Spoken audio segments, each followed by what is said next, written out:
Good evening. We are working on dividing with decimals in the divisor. You guys have divided with decimals before, but just not with divisors. Not with decimals in the divisor. So we're going to start simple. We're going to do 48 divided by 4. 4 goes into 4 one time. We multiply. We subtract. We bring down.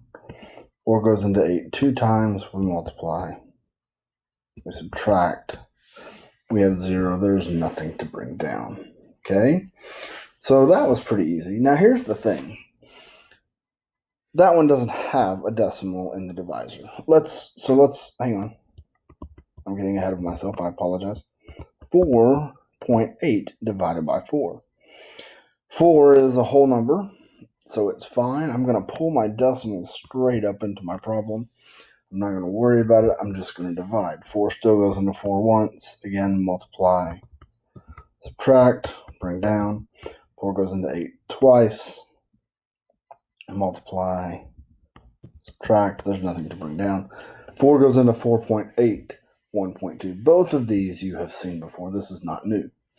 Here's where it gets a little bit more. Actually, here's where it gets new. I'm going to say 4.8 and 0.4.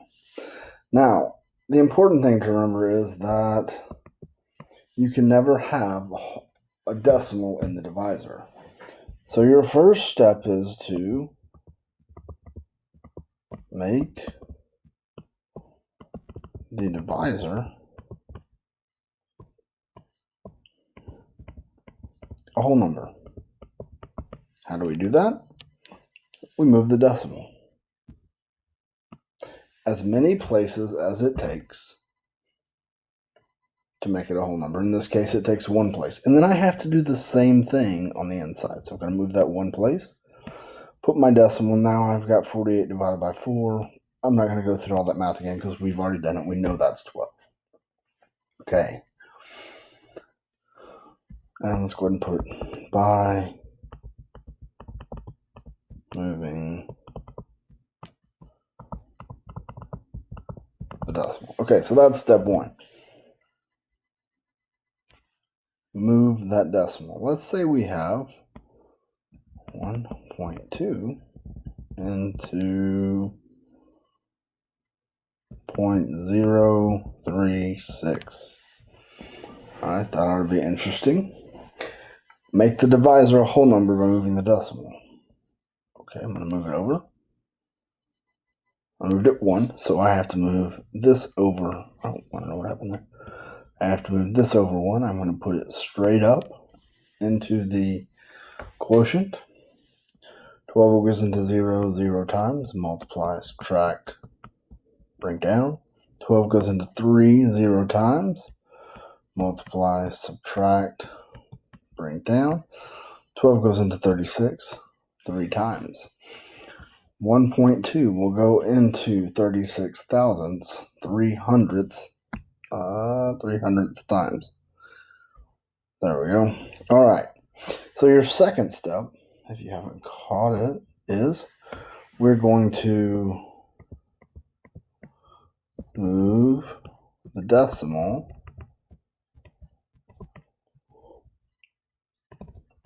in the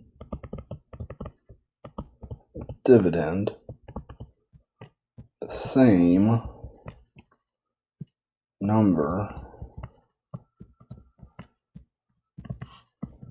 of places. And step 3 is divide. So so far we've only moved the decimal one place.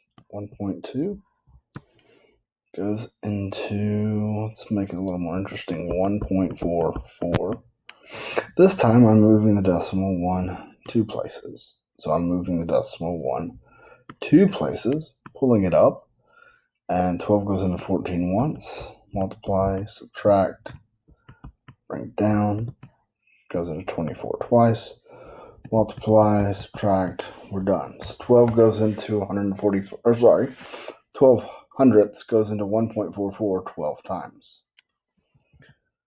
We could do 0.12 into 14.4. I want you to see this, because I'm going to move it twice here, and then I'm going to move it twice here. One, but I don't have a number there, so I'm going to put my decimal, and I'm going to fill that in with a 0. Make sure your decimal's in your quotient. And then I'm just going to divide. So 12 goes into 14 once, subtract, or multiply, subtract. Down, 12 goes into 14 twice, 4, 0, bring it down, 12 goes into 0, 0 times. So what I want you to see is that when you move the decimal past where the number's in, you might have to add a 0. And it doesn't matter how many times you move the decimal. Let's see, let's do 0.003 into, I'm going to give you a crazy big number, ready? 3, 7, 2, 4, 5, and I'm going to put the decimal right here. How many times does 3 thousandths go into 3.7245? Step 1, move my decimal. 1, 2, 3. Step 2, move the decimal and the dividend, the same number. 1, 2, 3. So I'm going to put my decimal up here, and then I'm just going to divide. 3 goes into 3 once. I don't know that I'm going to have a whole lot of room, so I'm going to try to do this tiny. Multiply, subtract, bring down. 3 goes into 7 twice. Multiply, subtract, bring down. 3 goes into 12 4 times. Multiply, subtract, bring down. Down further. 3 goes into 4 once. Multiply, subtract, bring down. 3 goes into 15 5 times. So it's just regular division. The key part is that we have to move that decimal. And we don't want to get it confused with converting decimals to percentages and percents to decimals, where we only move it 2 places every single time. This time we move it however many it needs to move in order to make it a whole number. I hope this helps. If you need help, please let me know, and I will be happy to help you out.